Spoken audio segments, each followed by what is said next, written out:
నువ్వు టెన్షన్ పడకు, నువ్వు ట్రీట్మెంట్ చేయిస్తుండు, నేను పైసలు తీసుకొని వస్తూనే ఉన్నా. ఈ ఏటీఎం కార్డు తీసుకొని ఎక్కడికి వెళ్తున్నారు? అమ్మది హెల్త్ బాగాలేదంట, హాస్పిటల్కి వెళ్తున్నా. ఒక్కొక్క రూపాయి ఎంత జాగ్రత్తగా సేవింగ్ చేస్తాము. ప్రతిసారి ఆమె పానం ఖరాబ్ కావడం పైసలు ఇచ్చుడు, కానీ ఈసారి ఒక్క రూపాయి ఇచ్చుడు లేదు. అరే కుట్టి పోనీ. నేను చెప్పినా కదా, ఎవరికి ఒక్క రూపాయి ఇచ్చేది లేదు. సరే నువ్వు కోపానికి రాకు, నేను వాళ్ళకి సర్ది చెప్తా. సర్ది చెప్పడం కాదు, పైసలు లేవని చెప్పేసాయి.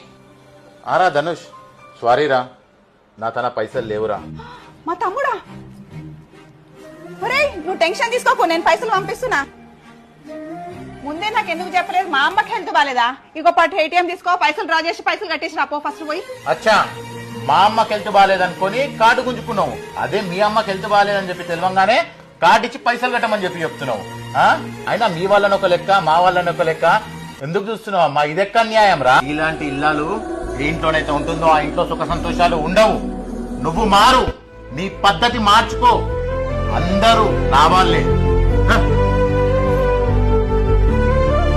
కట్టుకున్న భర్తను కాదని పరాయి సుఖాల కోసము, పరాయి మగాల కోసము ఆశపడే కొంతమంది ఆడవాళ్లకు మాత్రమే వీడియో చెప్తున్నా, వీడియో అంకితం. అమ్మా, 7 అడుగులు నడిచినోడే 7 జన్మలు తోడుంటాడు మీకు. పాపమైన ఇంటి బాధ్యతల కోసము బరువులన్నీ తనపైన వేసుకొని ఇంటిని నడిపించడం కోసము ఎక్కడెక్కడో కష్టపడి బయట సాయంత్రం ఇంటికొస్తే ఆయనకు నువ్వు భరోసాగా ఉండాలి గాని బరువు అనిపించొద్దు. ఆయన నుంచి కోరుకునేది ఆస్తులు కాదు, సంపదలు కాదు, ఇంతంత ప్రేమ మాత్రమే. నువ్వు పరాయి సుఖాలకు ఆశపడి కట్టుకున్న భర్తని నువ్వు దూరం పెడితే నీ అందాదకు నీకు మంచి అనిపించచ్చు గాని బయట మంది ఏమనుకుంటారు తెలుసా? ఆ పేరు అలాగుంటది. కాబట్టి కట్టుకున్న భర్తనే కలకాలం తోడుంటాడు, పరాయి సుఖాలు మధ్యలోనే పోతాయి. కొంచెం ఆలోచించురమ్మ.